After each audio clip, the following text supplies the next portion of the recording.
Hey everybody, what's up? It's week 2 here on Conestoga FC. I'm Ryan Drury. I'm Ikenna Suji. And some more soccer action to bring your way. Lots of big games happened recently in the English Premiership League, namely involving league leaders Chelsea, who are off to a fantastic start to the year. Very fantastic start for Chelsea. Fernando Torres stepping his game up. Juan Mata actually making a big difference in the midfield for that team. Their first game against Arsenal, Mata scored twice. I feel in the midfield, he's really doing his job. Like, he's really getting the job done, especially according to Chelsea's formation with only a lone striker. He's really helping Fernando Torres, and he's bringing everybody up. He's bringing the spirit of the squad up.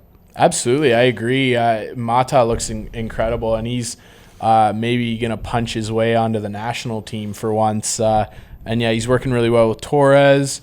Got the game winner, got both goals in that 2-1 win over Arsenal. Gervinho, for some reason, got the other goal. It was close, though. Yeah, it was close. Giroud and Podolski both had pretty good chances. Really big win over the Emirates. That was a great game for Chelsea. And then they just keep marching. They play Norwich, who they had a bit of trouble scoring on recently. 4-1 Chelsea. 4-1 Chelsea. Chelsea dominated the game, but let's not forget Norwich was first to draw that blood. I mean, Norwich scored in the 11th minute, which is a little bit surprising.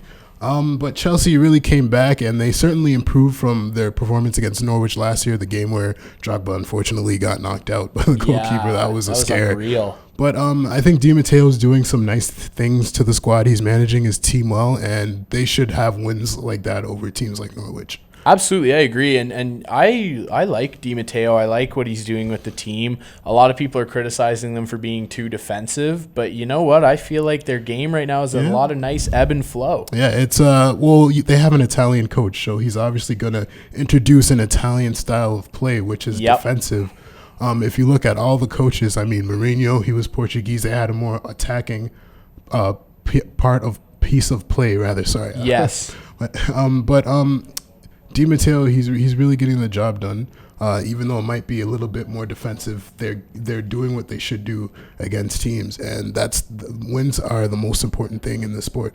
I agree. I mean, they're doing a whole complete game. They're playing a complete game. They're not better at one thing anymore. They're not a one-sided Chelsea team anymore, which is really nice to see. They're just as good at playing D as they are at playing O, offense. And they're doing great at both. Yeah, in the past, you've seen more of an attacking approach from Chelsea. The defensive qualities were a little questionable.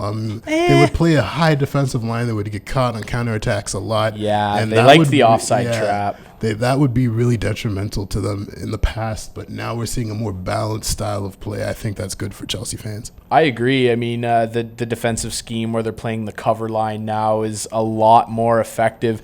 And the nice thing about it, too, is that they have overall great team speed. Yes. The general speed of everyone on that team, everyone's pretty fast. I mean, that's a Chelsea tradition. Their players are usually more athletic than other teams, and that's a good thing to have in a close league like Barclays Premier League. Everybody's usually fast, but Chelsea always manages to have more athletic players than the other teams.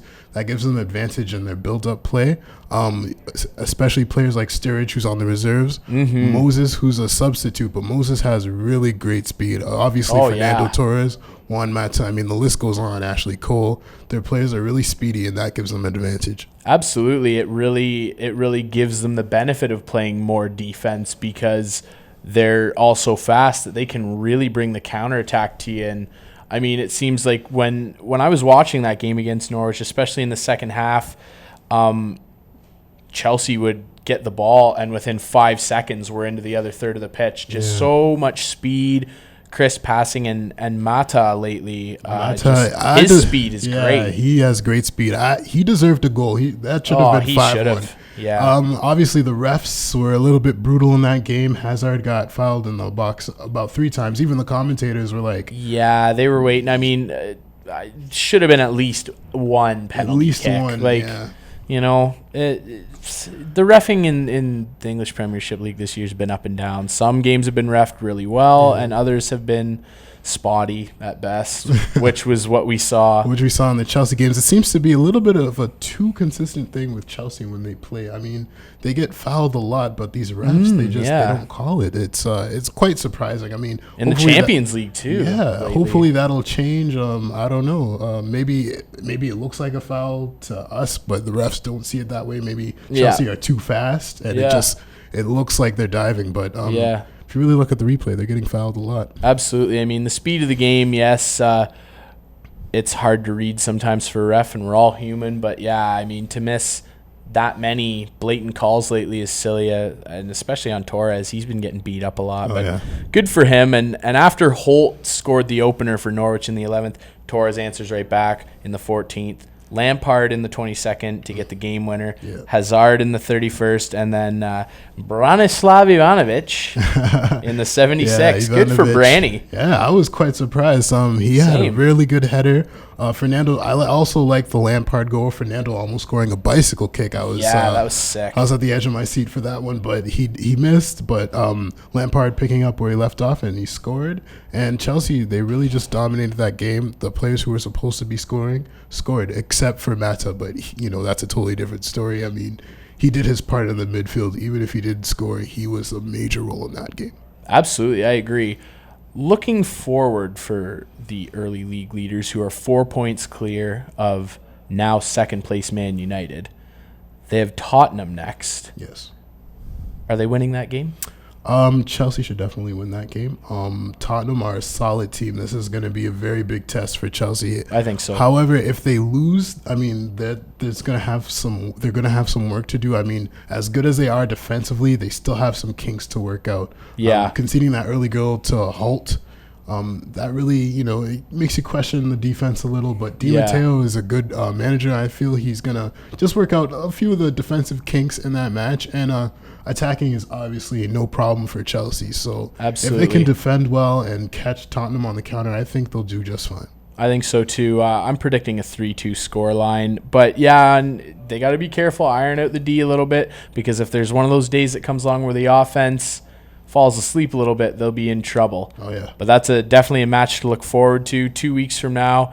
It's going to be a good one, Chelsea and Tottenham. That's our first segment for this week, episode 2, Conestoga FC. Ryan Drury. Ikenna and Ryan. Stay tuned for segment 2. Thanks, guys.